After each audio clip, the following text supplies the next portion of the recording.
In this video, we will take a closer look at the sales process in SAP. The sales process represents the complete sequence of activities from a customer inquiry to the receipt of payment. In SAP, this process is mapped in the Sales and Distribution module, commonly referred to as SAP SD. The process typically begins with a sales inquiry or a customer order. In the SAP system, this is captured as a sales document. It includes all relevant details such as the customer number, the requested product, the quantity, the delivery date, as well as agreed prices and conditions. Even at this early stage, SAP accesses other modules, such as material master data from the Materials Management module or customer data from the Customer Master. Once the order has been placed, SAP automatically performs an availability check to determine whether the requested materials are available in the desired quantity and at the required time. This check can extend across multiple plants or storage locations. If availability is confirmed, the order is saved in the system and serves as the basis for all subsequent steps in the sales process.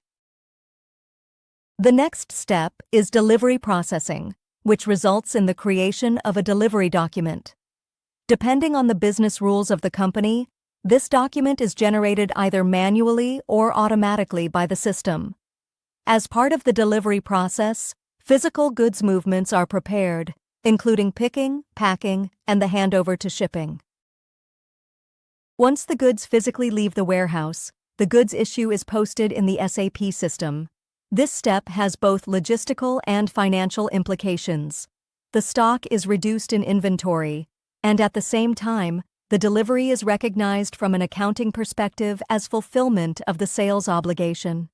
The goods issue thus marks the transition from the physical to the financial phase of the process.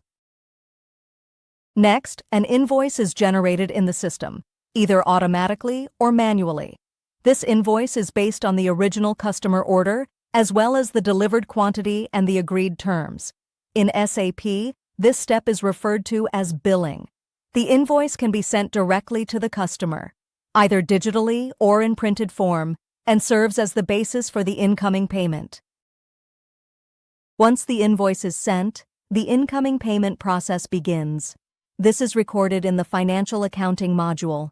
As soon as the customer pays the invoice, the system registers this as clearing of the open item, marking the financial completion of the transaction.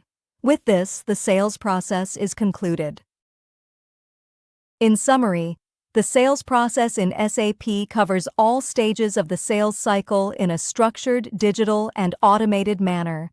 This end-to-end process chain forms the foundation for transparent workflows, high data quality, and the ability to scale and adapt processes flexibly. SAP thus provides a secure, efficient, and transparent framework for customer management and overall business control. We hope the video helped you. In case you got any additional questions or comments, please leave a message below. See you next time, your advist-Academy.